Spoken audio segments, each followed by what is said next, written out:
La vie n'est pas tendre avec Peter Parker, tout juste 15 ans, doté des pouvoirs d'une araignée à taille humaine et parcourant la ville de New York sous le costume de l'incroyable Spider-Man.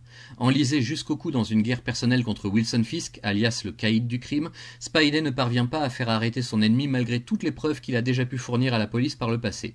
Encore et toujours, le caïd s'en tire sans vrai dommage à son empire criminel, et ça, Peter ne peut pas le supporter.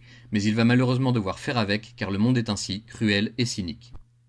Puis, c'est une autre vieille connaissance de Peter qui refait soudain surface quand le docteur Otto Octavius s'évade de prison de haute sécurité où il était incarcéré.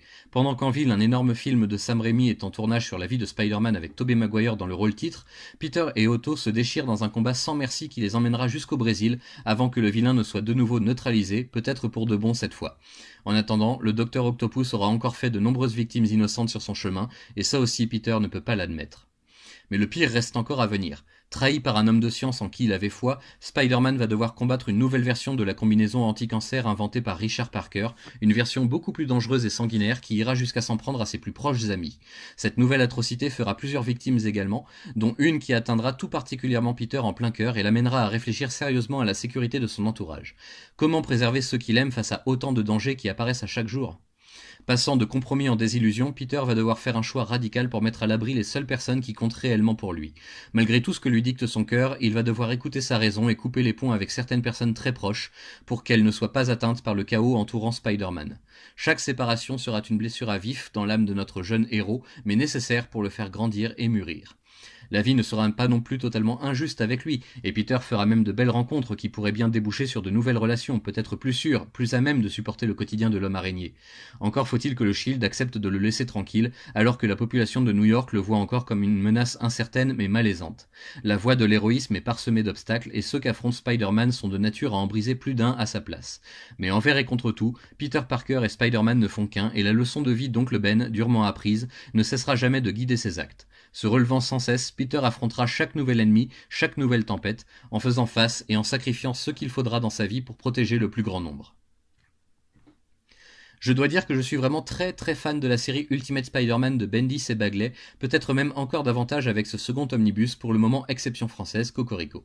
Un grand merci à Panini d'avoir eu le cran de poursuivre sur une route pavée d'or, semble-t-il, et à peine cet imposant volume refermé, la même réflexion revient me hanter, vivement la suite. Tout est vraiment magnifique. Les personnages, en particulier féminins, on ne va pas se mentir, les décors, les couleurs toujours très justement choisies et appliquées, les thématiques abordées, les costumes revisités, même ce langage adolescent des années 2000 déjà dépassé paraît charmant en lisant cette série. Certes, il y a des défauts, tout n'est pas parfait, mais on sent vraiment que l'équipe artistique aux commandes fait de son mieux pour nous faire passer un bon moment, du niveau d'un méga blockbuster de cinéma comme on rêverait encore de nos jours d'en avoir dans les salles obscures. On ressent l'action à chaque page, chaque case, tout est fait pour nous intégrer au cœur de ce qui se passe et des combats comme des dramas plus personnels que surmontent les personnages à chaque nouveau chapitre. On ne peut pas lâcher cet omnibus avant la fin, ce sont des heures et des heures de plaisir garanties, et ce n'est même pas fini. Les personnages, parlons-en, puisque c'est surtout ceux que je retiendrai dans ce second tome. Qu'il s'agisse des méchants iconiques comme le Dr Octopus ou le Caïd, des alliés indéfectibles comme Mary Jane ou Gwen Stacy, de simples visages passagers dans la vie de Peter ou encore d'adversaires moraux, tous sont brillamment écrits et mis en image par le duo gagnant Bendis-Bagley. Et il y a aussi, c'est vrai, une bonne dose de fanservice au programme. Vous avez déjà rêvé d'un combat entre Elektra et la Chatte Noire ? Fait. Spider-Man aux côtés des X-Men ? Banco. Et que dire de personnages plus communs comme MJ ou Tante May, chacune ayant une importance cruciale pour Peter et son évolution.